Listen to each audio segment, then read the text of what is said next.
Hello friends, I am Dr. Jitendra Joshi, the founder president of Global India Business Forum, a very important and well-known organization in India and one of the biggest international business chamber, GIBF. We are at the Embassy of Fiji, the official name Republic of Fiji, and with me today the Excellency High Commissioner of Fiji in India. Welcome you, sir. Thank you so much for coming in, for this occasion. Yeah, thank you.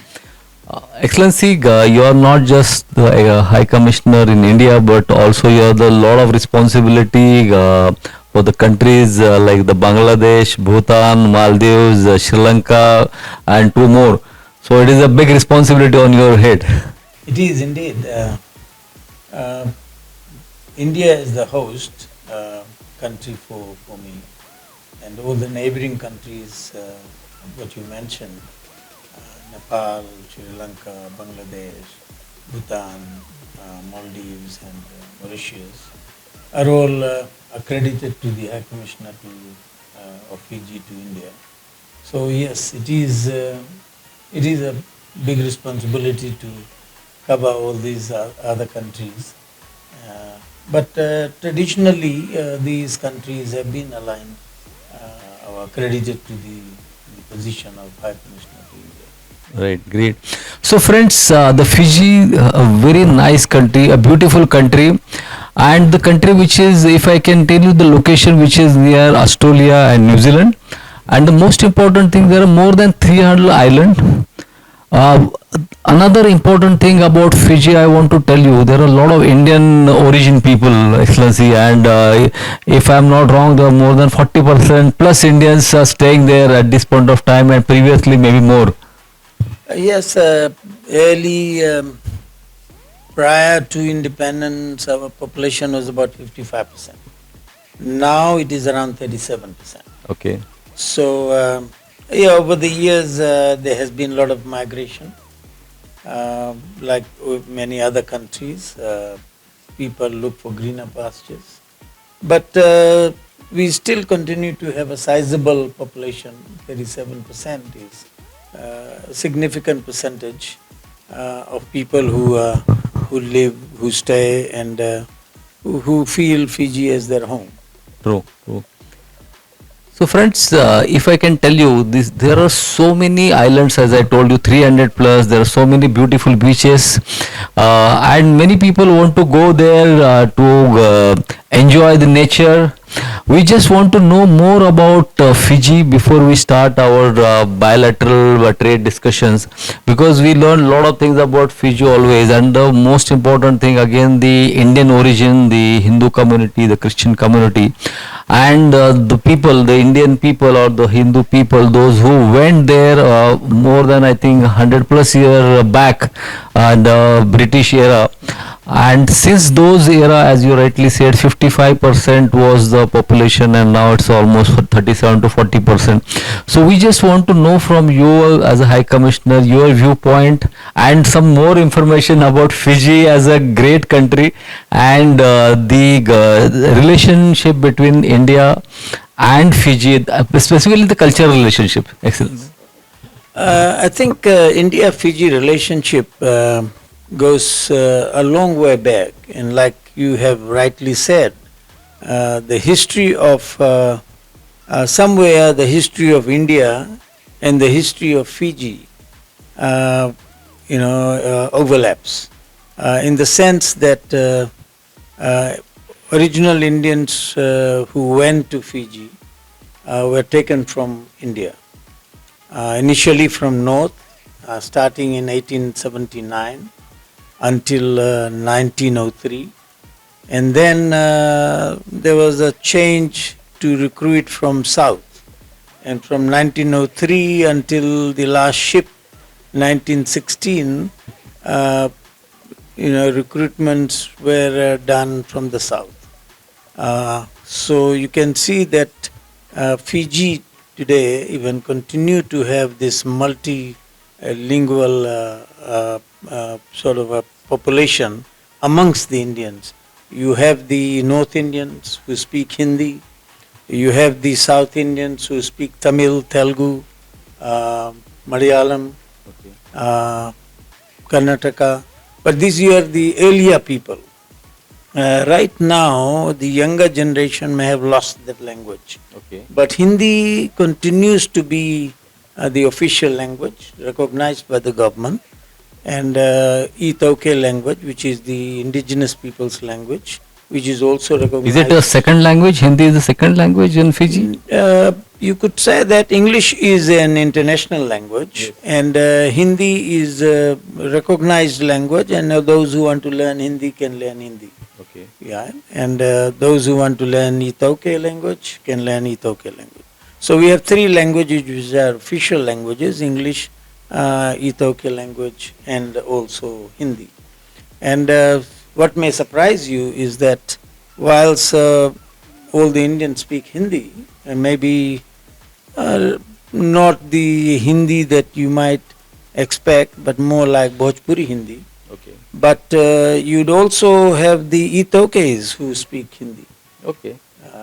There is no difficulty when you come across 𝐸𝐴𝐭𝐾s who will not understand you if you speak in Hindi. So they adopted the They have Hindi. adapted Hindi very well. Unfortunately, the Indians may not be able to fluently speak the 𝐸𝐴𝐭𝐾 language. Great, amazing. Yeah, that's the sad, that's the irony about it, that they have learnt our language in whatever way, but we have not been able to learn the 𝐸𝐴𝐭𝐾 language.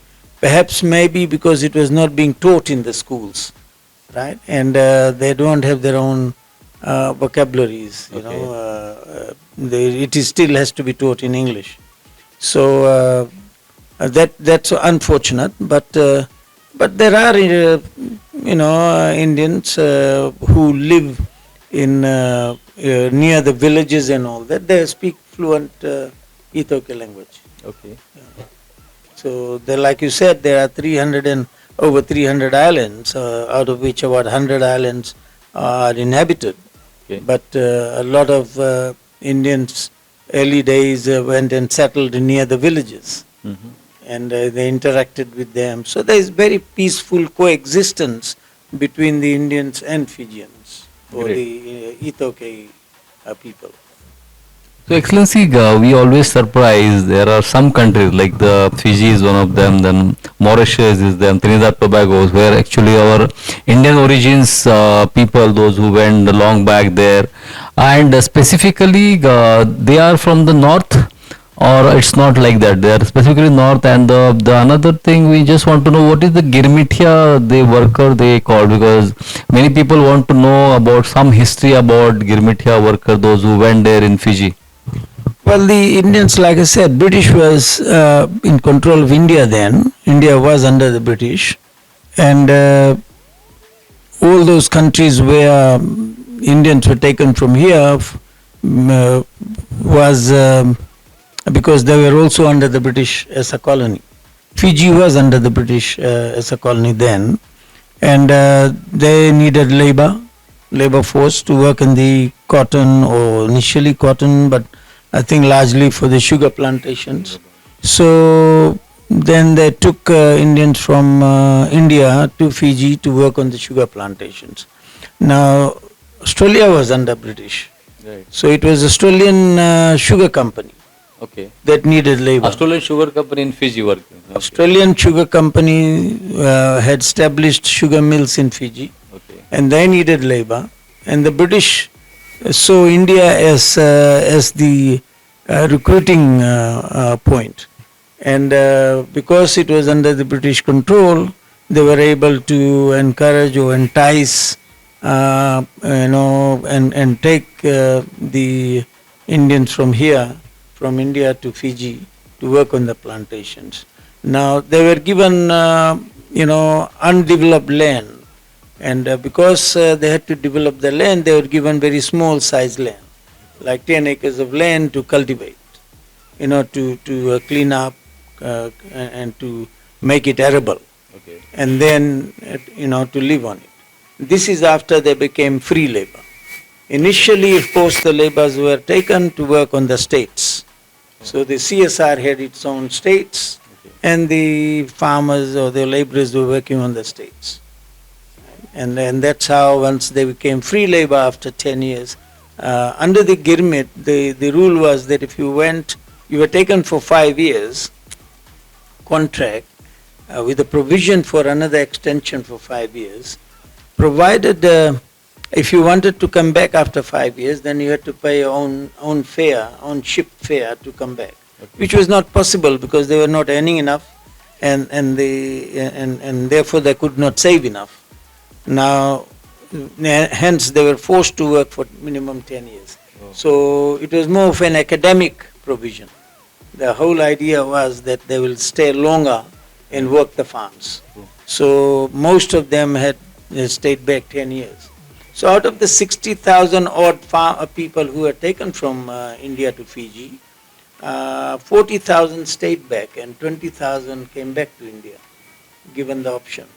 So that 40,000 grew up into what we have the Indian community there today, or their dependents or successors, which make up the 37% today. So around the population of Fiji is around 1 million now approximately. It's about 9 lakh, 9.4 lakh, 940,000. And around, if we can say around 37-40%, around 4 lakhs 50,000 around Indian communities is still there. Yes. So it's a great number. And friends, these things are very, very important because when we talk about Republic of Fiji and around 4,50,000 Indians, origin people are there, the most important thing we always observe that the celebration of Diwali and some festival, and even we heard about Ramayana and Mahabharata also been followed.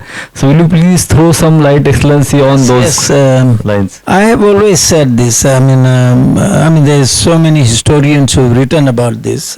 Dr. Brijlal, who is one of the famous local Fiji-born, historian, who is internationally acclaimed.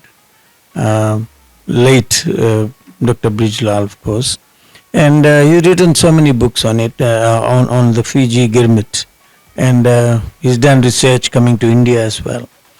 The interesting thing about Fiji Indians is that when they did go during 𝐉𝐸𝐻, they took their Ramayana or Gita with them.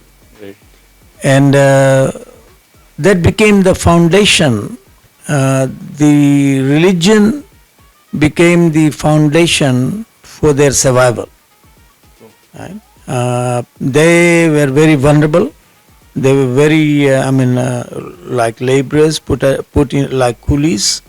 Here used to call them coolies. There they were given just numbers. Okay. So they were no different than slaves, except that the system was called indentured system, that you're going to Fiji on a contract, but in all practical form it was slavery. And of course slavery was banned, so the British very smartly coined the words indentured system and disguised slavery as indentured system, and took Indians from India to Fiji and many other countries, like you earlier mentioned about Suriname, Guyana, Trinidad, South Africa, other places as well. But Fiji was the last country where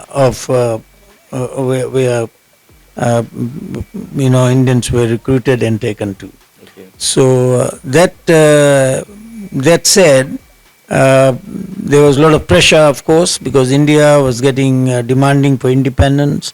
If my recollections is correct, then there was a lot of pressure. Even Mahatma Gandhi sent his emissary to Fiji to look at the conditions of the workers in Fiji, and all this led to the pressure on the British to stop migration, or rather the indentured system. And eventually in 1916 was the last ship, and the contract finished off in 1921. Okay. But like you asked, religion, culture, and in culture when we say the language, the way of life, the food, are all like India. India was in the early years and early days seen as the Matrabhumi. Our grandparents all used to call it Matrabhumi. India is our Matrabhumi. Although I am a grandson of a Girmitia who went from Visakhapatnam. Okay. My father was born there. He was 20 years old when he went to Fiji, not under the Girmit, but after the Girmit. And yes, so the way of life in Fiji, it would be, one could easily call that Fiji is a little India.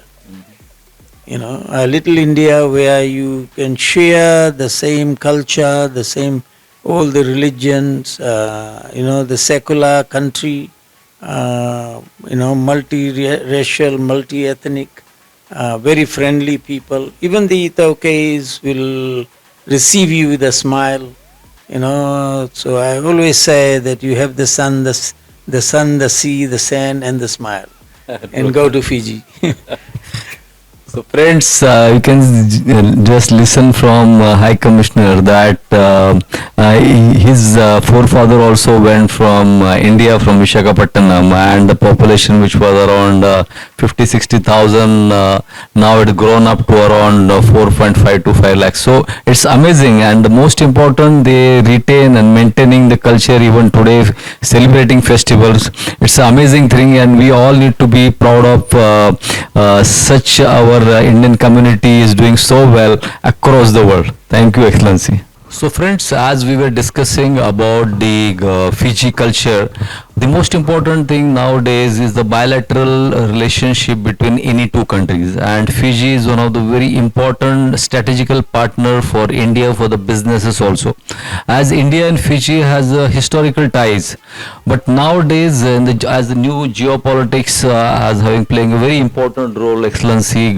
for the business also, for the human beings also, the staying in that particular country, and Fiji and India has a great bilateral ties, and the future of these both countries are very important and depends on different sector businesses also, because if Indian businessmen want to do more business in Fiji, and there are specific areas like the tourism is one of the very important area, agriculture is one of the important area, even the IT and AI. So, Excellency, I just want to know your viewpoint as a High Commissioner of Fiji in India. How you see this India and Fiji bilateral trade in the next 5 years of time, and what needs to be done from maybe your government or our government and the people-to-people contacts. So, we are very keen to know about your views on this particular point of bilateral trade. Thank you for that question. I think the crunch of Fiji's relationship with India lies in this bilateral relations. Over the years, India-Fiji relationship, although historically Indians were taken from Fiji to India to Fiji, we have had Indian embassy in Fiji established in 1948, a year after India's independence.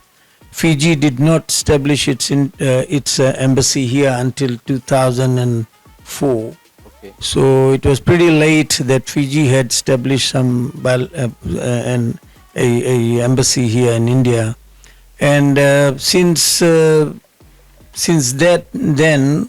the exchanges were largely just cultural visits, cultural activities, promotion of culture, and that sort of thing.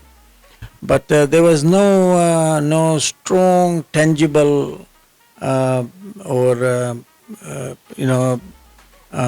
efforts made in Economical boosting, or strengthening the relationship between the two. Of course, to be fair to both the countries, Fiji also, had political upheavals from '87 until 2006. So there were governments changing, there was instability, and that could have been one of the major reasons why not much happened.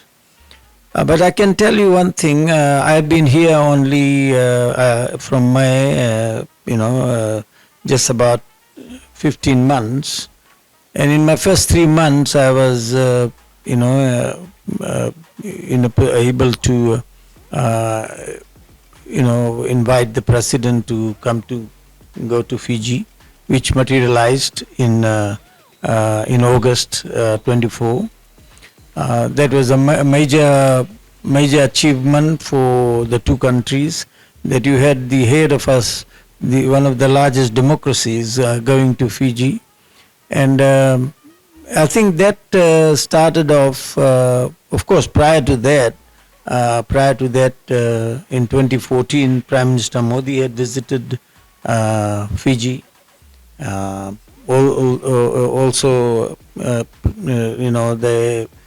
India had a Pacific Island Forum in PNG, where all the Pacific Islands, together with India, had a forum, and a lot of announcements were made by India how to assist the Pacific Island countries.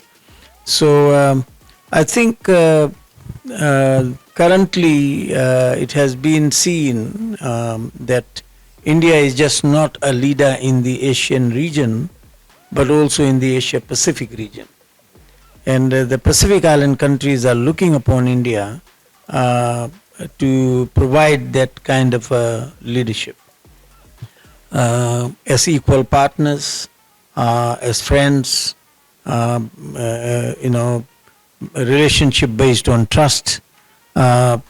This is what Prime Minister Modi had said in PNG, and I think that appealed to the Pacific Island countries.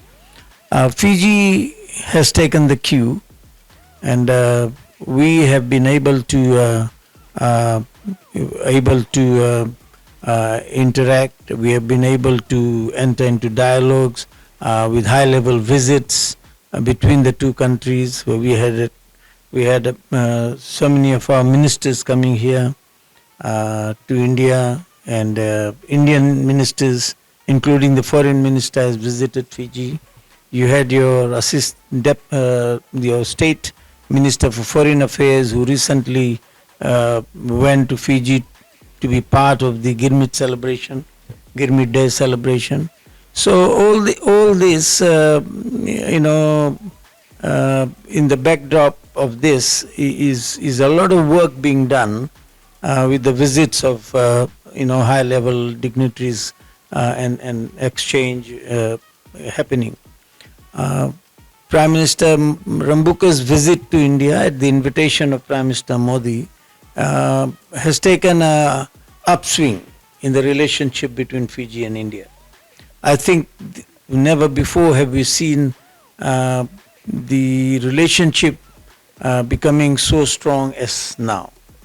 And the testimony of this is 5 MOUs signed by India and Fiji, 3 in the pipeline where it has interests have been registered and will be signed in time to come very soon, and some 18 announcement of areas where India will be assisting Fiji in its efforts to improve its or strengthen its economy. So you can see that the relationship between India and Fiji is in a new path, in a new mode, and I only can see it reaching higher and higher in future. And I'm very pleased to be part of this change, part of this this movement where India and Fiji relationship is picking its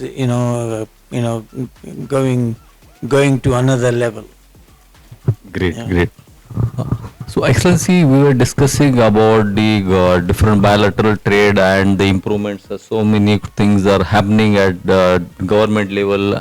About the people-to-people contact, if we can say, a lot of Indian businessmen may be keen to do the investments in Fiji, and there are different opportunities as we discuss in the various fields like So, will you please tell us about what are the different policies, or you can say the incentive schemes of the Fiji government, for specifically if we can ask about the investors from India, so that our Indian friends, those who are listening to this interview, they will come across and know more about these policies and incentives. So it will be good measure for them to come there and invest in Fiji's economy.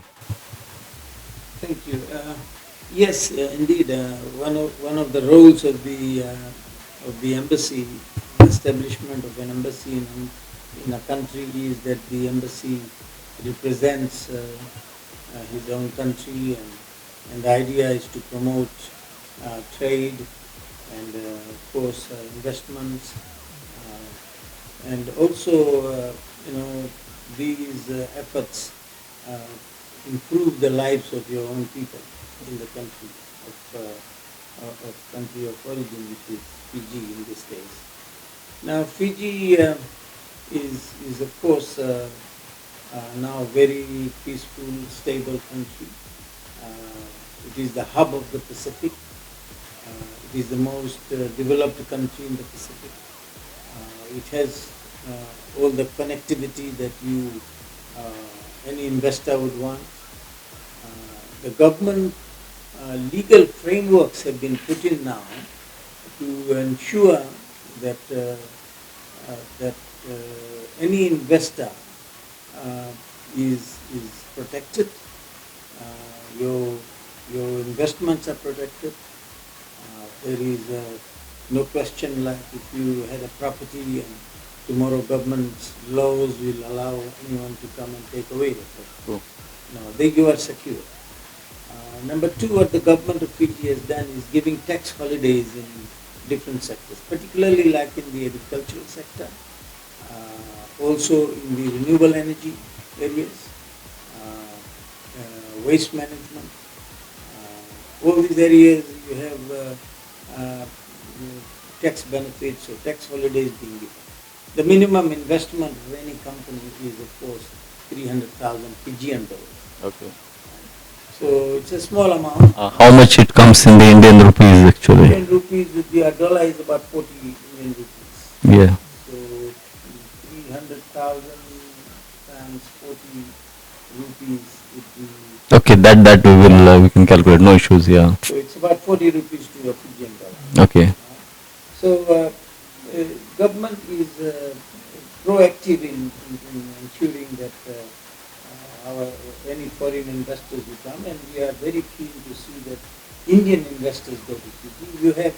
You have the expertise, you have the excellence in agricultural sector, in renewable energy areas. The Indian government is also established the founders of ISA, International Solar Alliance, and Fiji is a member, one of the early members. And under the ISA, a lot of renewable projects can be done. You are well cushioned there, you are well supported by ISA to invest in Fiji and reap the benefit of the tax holiday that you are being given, or other subsidies you may be able to get out of it. So there is a lot of opportunity for Indian investors to invest in Fiji. So one other thing is this, that Fiji may be a very small population as far as scale is concerned. But Fiji has the opportunity to export to Australia, New Zealand, USA, Canada. Fiji has the access for fruits and vegetables to be produced and exported. So Fiji can be a hub for all these countries, yeah. Indeed. So Fiji is a hub, and people who come and invest in fruits and vegetables in the agricultural sector not only get the tax holidays, right, but you also get the opportunity to supply to the hotels in Fiji, Yes. which is crossing about 1 million a year, and or even export to these other destinations, which you may not be able to do it from India. True. So Fiji is offering this huge potential that the investors have. So your scale is just not Fiji population, but looking at the export market, it is much more bigger export market that you would want to exploit. So I would encourage anyone who is listening to or listening to this interview, please get in touch with us, and whatever information you want. We have also established a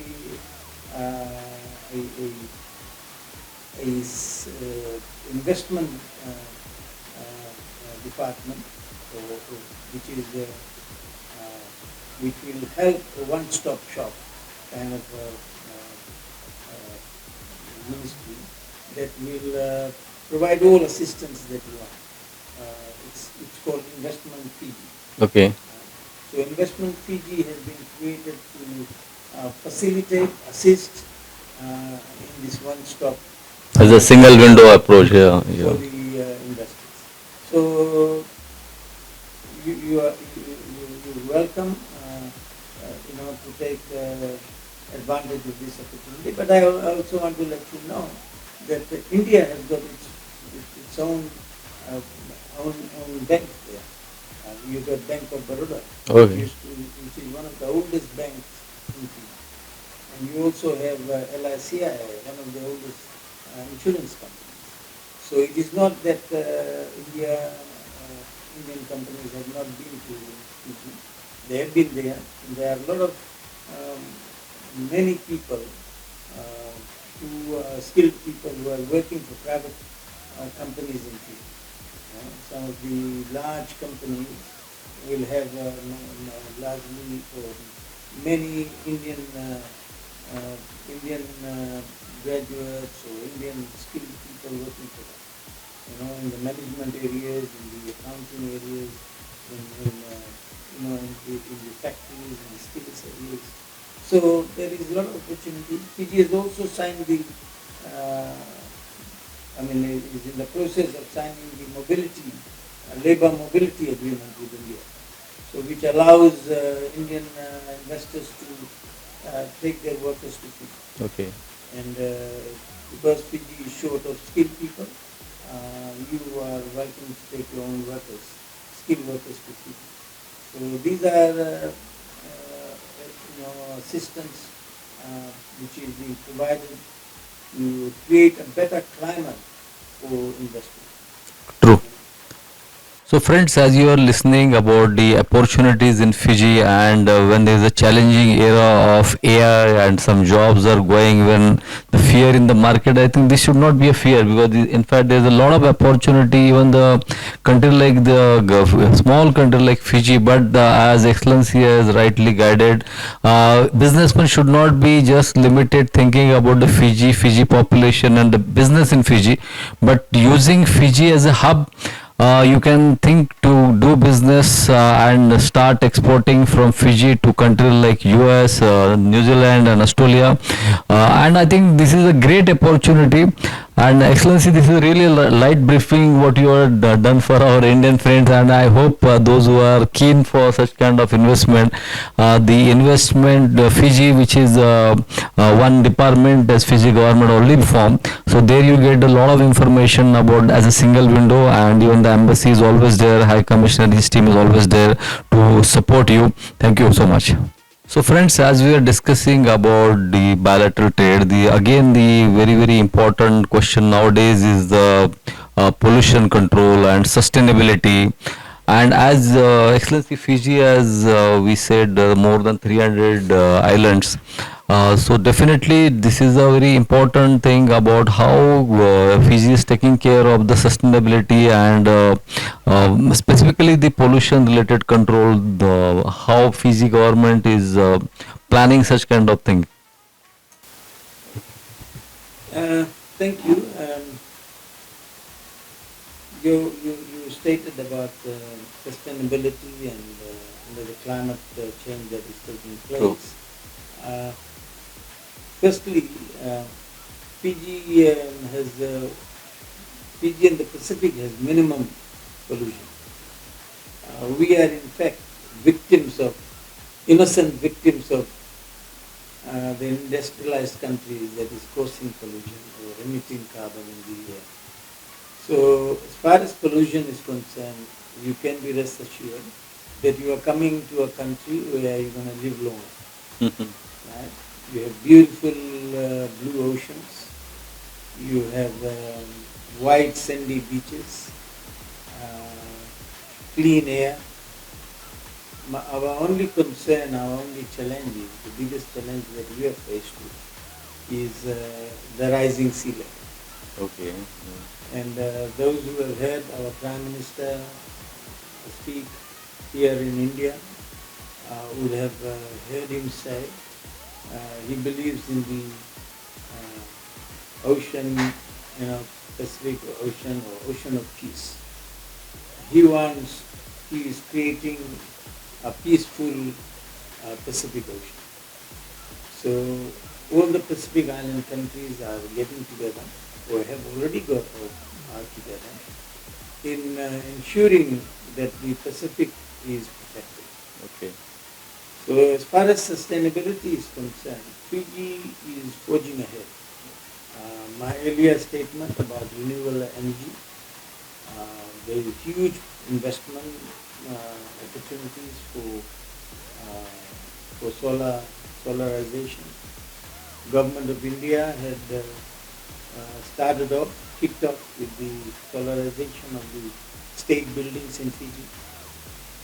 Fiji is now encouraging, inviting private organizations to come and invest in Fiji, whether it's rooftop solar, whether it is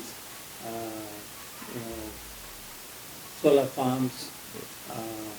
We could forge ahead with the electrical companies or energy companies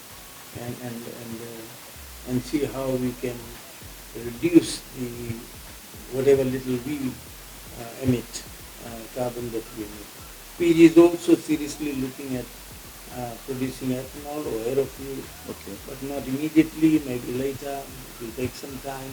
But by 2036, Fiji is looking at zero carbon. Okay. That is a very ambitious target, but we are working towards it, and we are working with India, and we are hopeful that with India's experience, India's technology, India's expertise, Indian investors to transfer these expertise to Fiji, not only help Fiji, but also from a business point of view, they are also able to progress the business. Right. So it is a win-win. You can be rest assured, Fiji is a very peaceful, calm country, multiracial country. You will enjoy living in Fiji, coming to Fiji. So please don't worry about. In fact, a lot of people believe that if you are sick, you go to Fiji, you may not get sick. Right? I know we have got this fear about in Delhi that pollution is high, but the Pacific is clean air, and you'll feel the difference when you land in Fiji, that the whole environment is totally different. And if you go to the islands or to the beaches, then you will not want to come back to India. Thank you, Excellency. Excellency, as we just discussed a lot of points on bilateral trade, at the same time, like the chamber, like Global India Business Forum, one of the leading international business chamber, doing so many programs all across India, globally for many countries, and we also already inaugurated India-Fiji Business and Cultural Council 3 years back, and you are also part of a few of our programs recently in Chandigarh. So we just want your opinion how the Chamber of Commerce can play a vital role to boost the bilateral trade between India and Fiji in near future. You are absolutely right. I mean, Fiji High Commission or an embassy alone cannot, would not be able to reach out to all the potential investors and people who have interest in trade with Fiji or between Fiji and India. I think one important role that GIBF can play, and many other chambers could also do the same, is one, I mean, you can play a very, very important role in linking the Fiji government's policies on investments and reaching it out to your members. I think a lot of investors that we have spoken to raise some doubts or questions about where Fiji is, how far it is, how do you reach Fiji. These are connectivity issues. But apart from that, if you haven't been to a country, then you don't know much about it, and you are unable to make a decision. To assist the investors in making a decision, I think it is important to introduce Fiji. Fiji, not only where it is located, but the connectivity that it has. Fiji has now its own national airline. Fiji flies direct from Fiji to Singapore, to Sydney, to Melbourne, to also to Hong Kong, and it has code share with Air India. Okay. So Air India connects with Singapore and Hong Kong as well. So there is connectivity, and Fijian dollar is very well recognized all over the world, and I think if the investors are given the assurance and the information that they need in making a decision about investments, they will definitely come forward. But one way I personally believe that GIBF can assist is taking a delegation to Fiji, delegation of investors or business people who are interested in or looking at opportunities. We are not saying that you just want to invest. Please come to Fiji, go for a explore Fiji first, look at all the, look at the environment, meet the people, see the place, and I can assure you one thing, that everybody talks about a businessman going to a country to invest. I say Fiji welcomes the family to come and invest, which really means that it is not only the businessman who should be happy, the family should also be happy that, look, we are investing in Fiji, my whole family will like Fiji. Right. So please look at it in that front, that if you are able to organize or take a delegation to Fiji, I think a lot of these questions could be answered, and will give confidence to the investors. Oh. And I look forward to facilitating any such a group that is willing to go to Fiji, and we will do everything possible in assisting you, that you have a comfortable time and you see most of Fiji, and meet all the relevant ministries that you want to invest in, and we will give you all the information regarding those investments before you go to Fiji, so that you are making a considered decision and not just going to Fiji without information. Okay. So once you have all the information in hand, and then you are ready to go to Fiji, then you go and look at exploring the avenues, areas that you want. Right. So I'm looking forward to GIBF playing that great role of taking maybe the first delegation to Fiji as a group of investors, and and see how good a place Fiji is for industry. Thank you. Great, Excellency. Definitely, we are very much positive, and as Fiji is close to definitely India and close to GIBF, and for the same reason, in the last 3-4 years, we invited Fiji embassy ambassador to different part of India, and you are the previous ambassador, and your trade attaché also. He been with us in Delhi, in Vijayawada, in Bangalore, in Pune also. And definitely you are right, there are still many questions every time being asked, and we are committed that the Fiji needs to be promoted more systematically for the Indian community, Indian businessmen. And definitely we believe the India in business and culture always go hand in hand, and that's why Yes, Excellency, you are right, and that's why the Global India Business Forum has invited your previous High Commissioner and the Trade Attaché also to different part of India, in Vijayawada, in Bangalore, in Pune, in Delhi, and you yourself attended the Chandigarh India Asia conclave. And definitely you are absolutely right that the Fiji needs to be promoted more systematically for the investors, so that the basic question and as we discussed today, the Fiji should not be just highlighted as a island where only 10 lakhs people are staying, but the Fiji, as you rightly said today, that Fiji needs to be created as a hub for from Indian businessmen to serve for New Zealand, Australia, country like USA also.